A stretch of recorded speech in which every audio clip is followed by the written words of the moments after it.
30% зиёд шуд.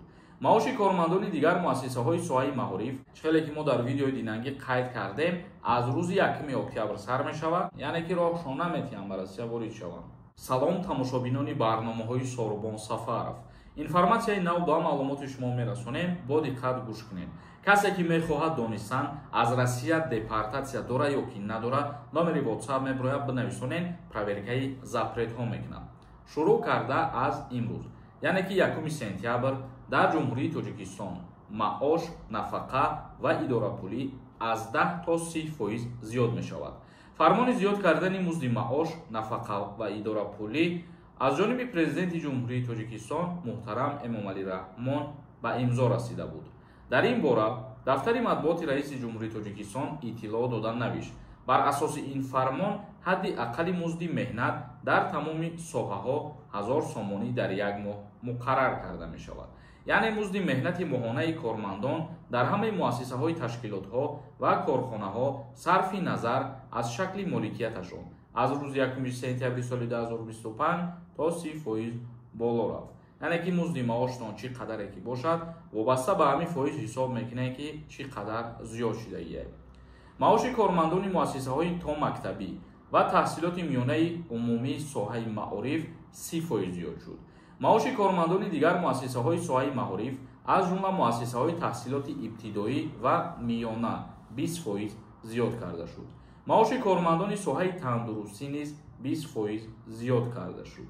маоши кормандони соҳаи фарҳанг аз ҷумла китобхонаҳо низ 20% зиёд карда шуд. нафақаҳои суғуртавӣ, меҳнатӣ ва иҷтимоӣ бошад 10% зиёд карда шуд.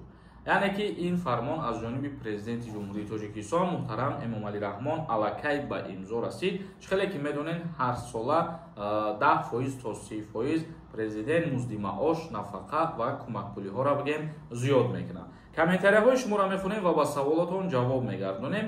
касоеда ки дар кор бошад доруҳои гиёҳӣ ё ки ҳиҷомаи бепул, тамошо кунед ва ҳатман муроҷиат кунед. ширкати Шифофармо ҳиҷомаи ройгонро дар шаҳри Москва барои шумо пешниҳод мекунад. барои фарбе ё хароб шудан боварӣ надоред. худи ҳозир дар рақамҳои рӯи экран дар тамос бошед. Шифофармо дар хизмати шумо. як нафари дигар нависондай: ассалому алайкум акаи Сорбон.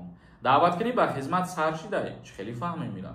яъне ки фармон ба имзо расидагиай, чӣ хеле ки мо дар видеои динангӣ қайд кардем, аз рӯзи 1 октябр сар мешавад то охири моҳи ноябр давом мекунад. ҳасан нависондай: ака, мутаассифам, пеш аз ин барнома комменти дарозтарина кардам, ответ надодӣ. узри зиёд бародари азиз, мо дар як видеомон мақсад вақт дарёфт намекунем ки ҳамаи комментарияҳоро бихонем. мисол 10 дона 15 дона комментарияро мехонем, видео худаш 10 минут мешавад қариб. ба ҳамин хотир шуморо ҳамин чиза туғри бифаҳмед. як нафари дигар нависондай: ассалому алайкум Келинталбон. ман 5 фарзанди ноболиғ дорад. худаш, шавҳараш офитсерни кор, патент. фарзандонашон мактаб мехонанд. ду майдаш садиқ мера. сроки паспорташ тамом шуд дар Москав. алишкар бо гуфтан граница бигзар Қазоқистон рафт. дигар даромадани намондан. кӯдакҳо Россияда монд. худаш Тоҷикистон. чӣ бояд кард додарҷон? вақте ки офитсерни кор мекунанд намекунанд, мақсади гап дар ҳозира вазъият бигем, и аз ин чиз вобастагӣ надорад ки шумо патент дорен, ҳама чизон 100%. ай Россия берин даромадаем, бо метонем даромада.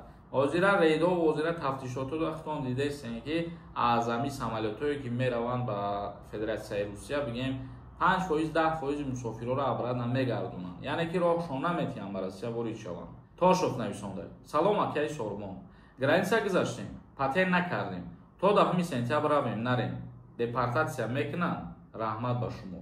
то 10 сентябр агар ки бирен, пеш аз 10 сентябр бирен, шуморо депорт намекунанд. агар ки баъди 10 сентябр бирен, автоматӣ депорт шидан мегиранд ҳамин нафарое ки накарданд патент. як нафари дигар нависондай: ака, трудовой договор баъди патент гирифтан чанд моҳ срок дорем бикунем? илтимос ҷавоб диҳем. трудовой договор вақте ки шумо патентона мегирен, то муддати 2 моҳа муҳлат дорем ки мақсад ҳамин чизам дастрас бикунем. Мирзо Алиев нависонда: ассалому алайкум. барака дар касбу корут бародар. шахсе ки дар 11 августи 1998 таваллуд шуда бошад, аз даъват озода ё гирехтана давом буда. 98 моҳи август худат ҳисоб ками 27 сола кишидӣ ва дар он вақт аз даъват ба хизмат озод ҳастӣ.